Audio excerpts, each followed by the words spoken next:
Alright guys, we got the Yx140cc on the bench today. The motor came in, so we're going to put this thing in the PF2 once and for all. Hopefully this is the last motor that I have to buy for this build. I get the Yx160, they changed the rules on me, so now we got the Yx140.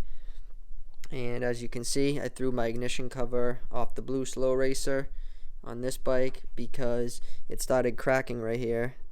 Last season when I was racing, I must have been squeezing so tight along the side of the cover with my boot that it was just bending it, and as you can see, it started bending and then cracked a little. So hopefully with the perimeter frame on each side, my leg touches the frame first, and then I don't squeeze as tight right there, so might be safer on this engine.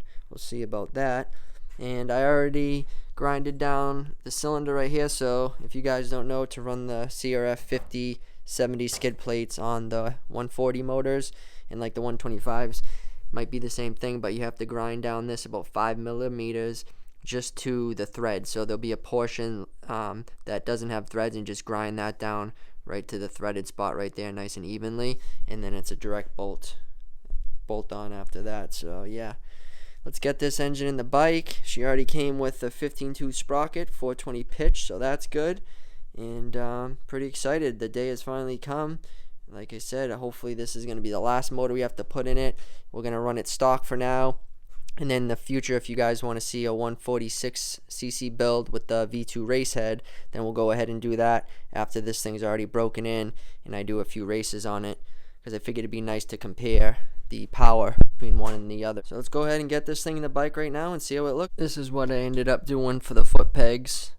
On each side, I just welded on a spacer or a washer, so that ended up making it be at the perfect level once the foot peg pin is in there. Before, it was sagging down like this, so I figured do it like this instead of build up a bead on the back. I can just break that tack free and then take it off if I ever want to go back to, or if I want to put it on a different bike, you know.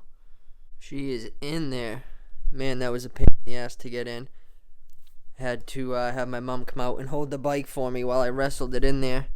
Trying to line up the rear motor mount was kind of a pain because it was so tight. You had to like try to cock the motor left or right to get it even, but filed the side just a little bit, got it to press down in place by hand, nice and easy, and pretty much not too bad. Other than that, it was just a little tough to get into those motor mounts on there, but other than that, the foot brake pedal is way too far in.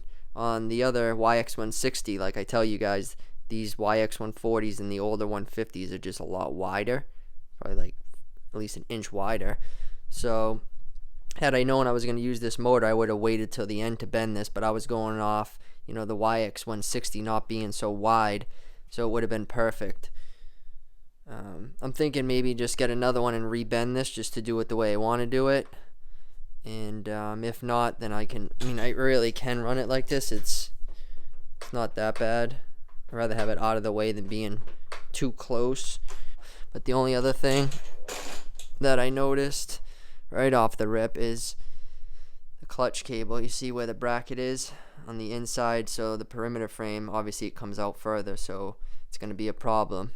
What I'll have to end up doing is making it so that way this thing can live like right around there, and that way when this gets pulled, because normally it would be sitting way in here and it would be hitting that bolt. So I'm gonna cut that off right there, flip it, get the angle right, and then I'm gonna make it so this piece basically lives right there, and then it's got room, so that'll be perfect like that. And then it'll also have room for the header as well, and I'll make sure of it, make sure I get a perfect spot, and then it should be good. But yeah, let me know what you guys think down in the comments of this thing. Been trying to thrash on this and get it done as quick as possible, and then eventually we'll do the V2 head and the 146 kit. Like I said earlier, we're gonna break it in first, do a few races on it, and then we'll worry about doing that. Let me throw the seat on it and stuff, see how it looks. Now she's looking a little bit more complete. Oh yeah, I forgot to mention too, the exhaust ended up fitting like so perfectly. Can't even put my finger behind there.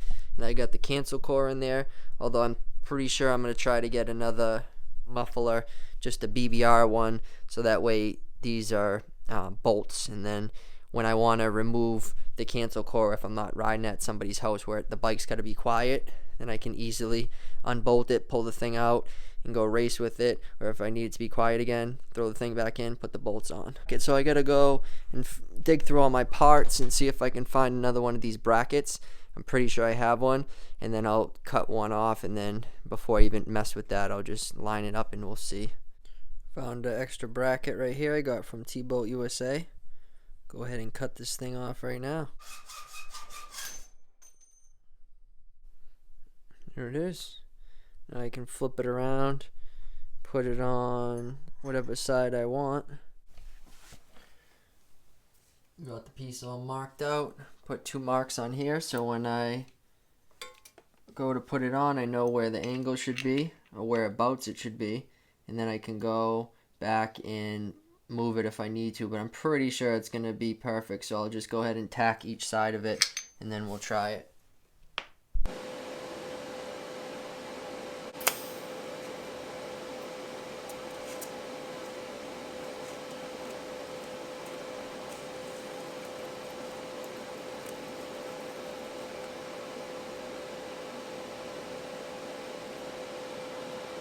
But for now, let's see if we can snake this thing on here without having to take the cable off. There we go. Make life a little bit easier for me here. Pop that on. See where we're at. So, not too bad. Let me see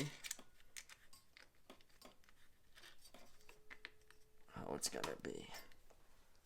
So that's perfect. I could actually leave it just like that. Do I dare to test it? Oof, yeah, I don't want to test it. It's gonna bend it, but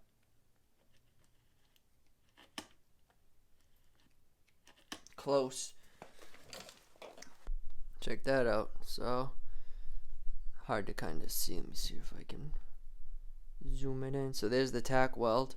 I'll pop a weld on this side and then weld the underneath of it, and then I can grind that smooth and flush, and that'll be the quick fix for that. We still got plenty of room on the front.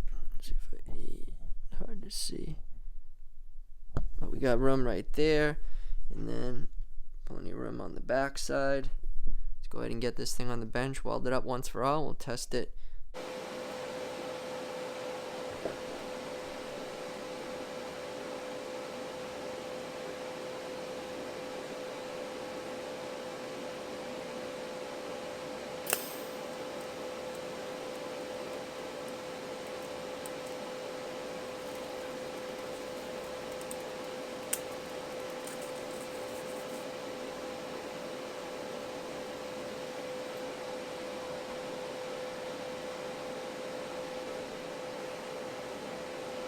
Should be mint. Okay, so the bracket's all welded up. Flipped it around. Let's go ahead and put it on and see how it fits. Tighten these babies down a little bit. That should be good. Wow, got lucky. There it is. Came out perfect. Doesn't hit. Have enough space between the header and the clutch cable on both sides. And then when I pull it in, it doesn't hit the screw. Well, it touches, but the actuator, the actual arm piece, doesn't even come close, and this piece can move a little bit still, so it's actually perfect. And if I really wanted to make it have, I think there's clearance in there, but if I wanted to shave the corner of this bolt down a tiny bit, then I'd have space in between, but that's fine. That works mint. Pumped. Let's go. So it's like a little after 2 a.m. right now. I think I'm gonna call this good for today. Got the engine in, exhaust looks good, brake pedal's gonna work. We welded up the clutch cable brackets and all that works.